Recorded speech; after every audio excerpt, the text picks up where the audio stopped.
Welcome back.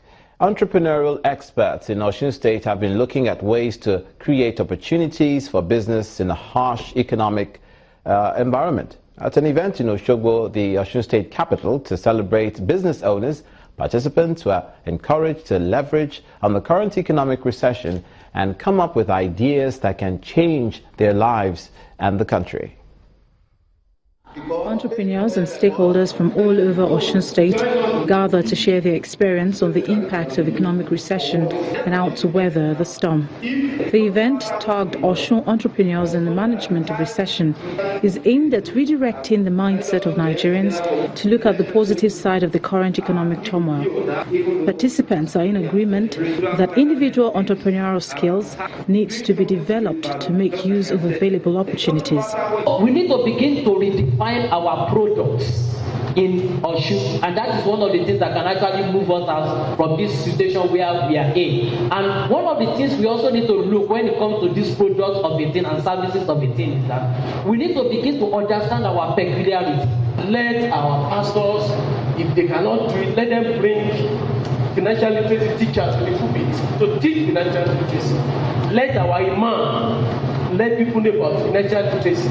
They also reiterated the importance of capital to fund business ideas of entrepreneurs. We all need to do things differently. We all need to be productive. We all need to add value. With social investment, I believe most of us will have that needed platform to excel. But first and foremost, you need to be prepared for the opportunity. If you're not prepared for the opportunity, then definitely when it gets to you, you will know how to make use of it. As the federal government battles to exit the economic recession, fresh GDP figures show a worsening situation with a further dip by 2.24%.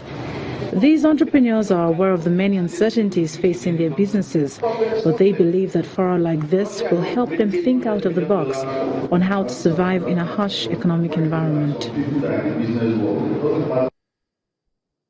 In the south and the northwest, tension has continued to mount in Rimi, Kitakum, Angwan Magaji and Kidam communities, all in Kauru local government area of Kaduna State, 1 week after gunmen suspected to be herdsmen carried out a coordinated attack that left over 32 people dead.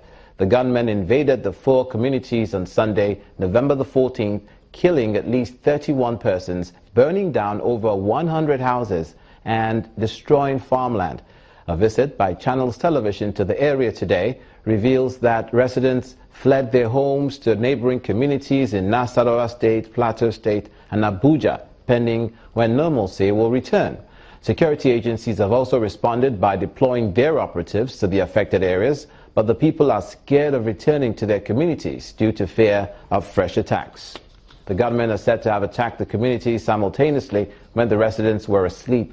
All the four communities have since been deserted, schools, shops, other economic activity grounded, paralyzed, while the few residents who have nowhere to go are being camped by the State Emergency Management Agency. And now, as the Yuletide season, and this is in the southeast, swings in gradually, the police in Anambra State have begun a more aggressive approach to curb crime. During a raid on the Nkwo Market Junction, 2 suspects were arrested with a bag of marijuana and stolen handsets, mobile phones. The Anambra State Commissioner of Police, Mr. Sam Okaula, says as the year gradually runs out, more flashpoints will be patrolled to ensure crime-free Ember months. He gave an assurance that the security infrastructure in Anambra State will not be compromised as the Joint Security Operation Team continues to work to keep criminals at bay. What to their doorstep. We are opening up. We are going to ensure that the peace that Anambra State is known for will remain intact, so that everybody will go about their lawful duties. These are ember months. We cannot allow criminals to come back to this state. We are working on them, and we'll continue to work on them. As a matter of fact, we have flashpoints, Ogidi, Nkwo, Obosi. We're focusing on these areas, and we're going to target them. We're going to ensure that we rat out all the elements that have given us some concerns. Finally, the Nigerian army says it will not give up on securing the Niger Delta region despite the militancy in the area. The general officer commanding the 6th Division of the Nigerian Army with operation based in the Niger Delta, Major General Kabisu Abdulkarim, told journalists at the weekend that the army will continue to discharge its constitutional duties in the region. He also gave assurances that peace will soon return to the oil-rich area.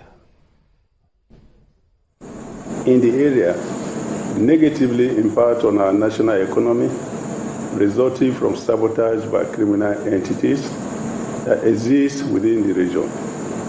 In view of this, everything must be done to guide, protect, and defend our fledgling democracy, nourish it, and prevent insecurity in our area of responsibility. We must thus be concerned with lay solid foundation areas of the generations. As part of history, my mission as the Pioneer General Officer Commanding is to structure, nurture, and enhance 6th Division combat readiness across all spectrums of military operations through the development of a professionally responsive force in line with our constitutional roles. Therefore, news from the South brings this edition of News Across Nigeria to a close. Thanks for watching. I'm Olumide Moko.